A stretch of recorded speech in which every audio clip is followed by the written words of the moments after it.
she's got like long hair. She's quite sexy, you know. No. Do you know where's Rima's house? Isn't it this? No, Rima. No. She's about here, like long hair. No. She's quite sexy. No. No. But No, you understand?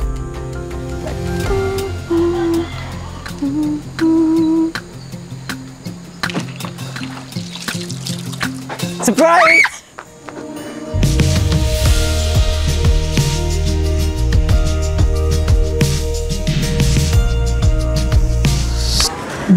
Manyak!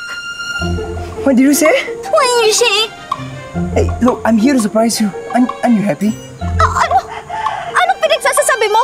Hoy, ikaw Hindi kita kilala. Lumayo-layo ka sa akin, you pervert! What do you mean? I'm not Rima. I'm not Rima! Hey, look, I'm sorry I didn't tell you I was coming. I just wanted to give you a surprise. Surprise? Manyak na to. Mama mo, Blue!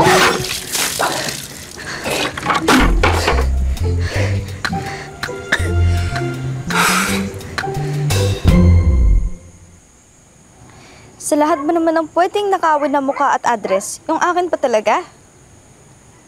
So you're telling me I got catfished?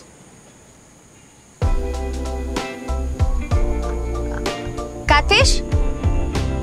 Hito, mukha ka hito. Yeah, like someone used your identity to chat with me. Yes, very that. Na-scam ka, boy. I guess.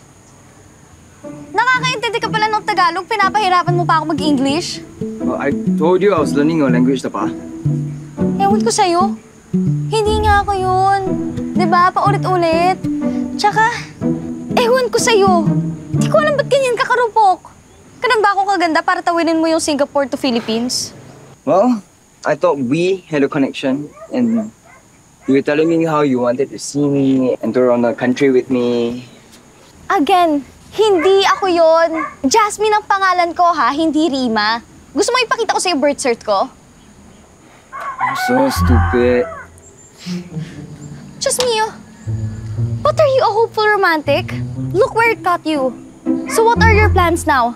I don't want a stranger staying here, especially a foreigner. Whoa, chill. I don't plan on staying long. Not with Miss Grinch over here. Wow! Miss Grinch?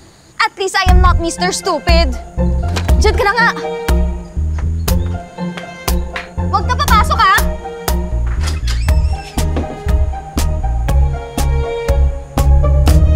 Come on, Rima, please pick up.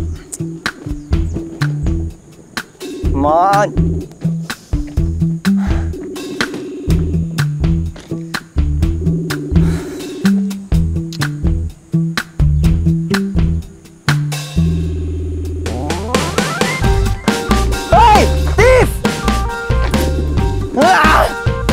Could this day get any worse?